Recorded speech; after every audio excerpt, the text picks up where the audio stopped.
Okay, so just had day 3 of the course.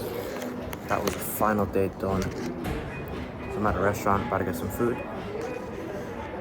There we go, hold on. Alright, so obviously a very eye-opening course. I feel like I learned a lot. Definitely feel more comfortable with anterior crowns and veneers and even restoring prep teeth, with temporaries.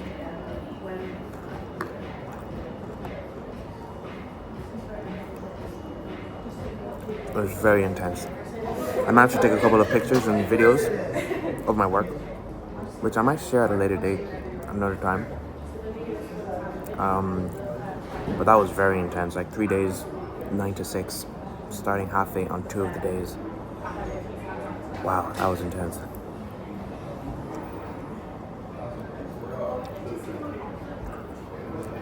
Going forward, I'm definitely going to be documenting, well, for bigger cases, I'm going to be documenting the step-by-step process. So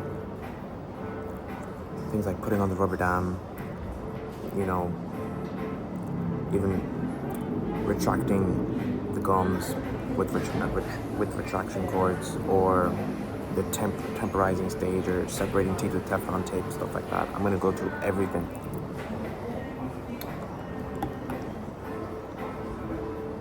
But I definitely have a hunger now that I've done that course, I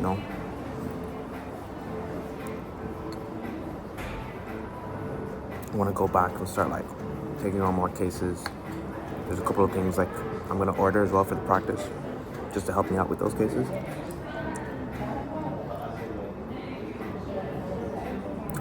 The most important thing is I'm enjoying the journey though. Right now, I'm at beginner level, less than 2 years postgraduate. A handful of cases under my belt. Still learning the trade. Just exposing myself to many different professionals and experts. But I want to document the journey. Right now, it's by being consistent with daily uploads. Simple reflections for now. But eventually I'm going to start posting work, start posting shorts. Let's just stay consistent for now. The next 3 days are really hectic for me.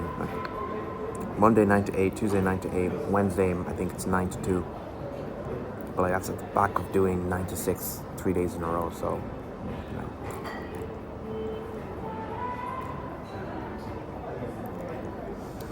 yeah, I'm really enjoying it. In terms of what's next, I would say I'm looking at doing an occlusion course and soft tissue management. Something to do with raising flaps, free gingival grafts, maybe even surgical extractions. Definitely. I think it'll be helpful. Well, wow, that was really good. I will post more about this course later when I have time to reflect and break things down and kind of compartmentalize my thoughts,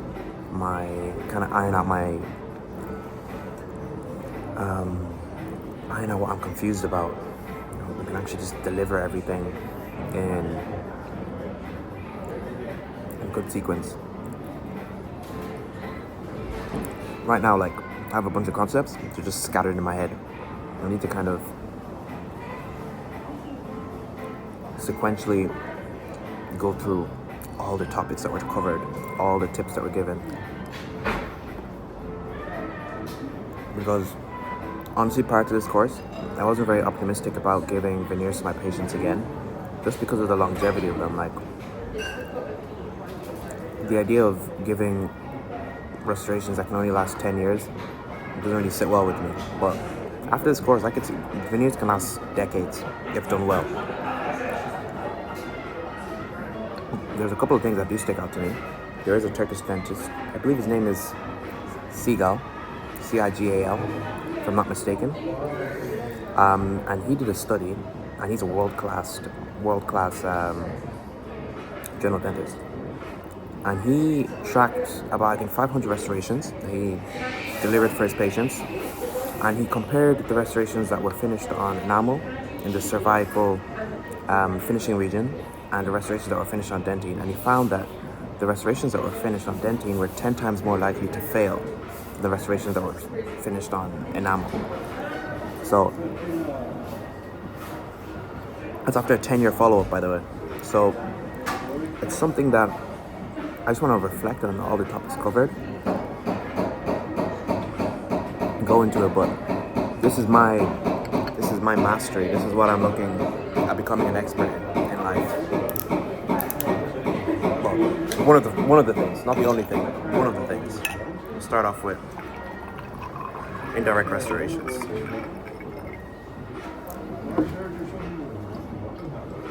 So yeah, I'm quite happy with the consistency. I've been posting quite regularly to keep it up. I have a flight to catch later. Gonna rest for the rest of the day.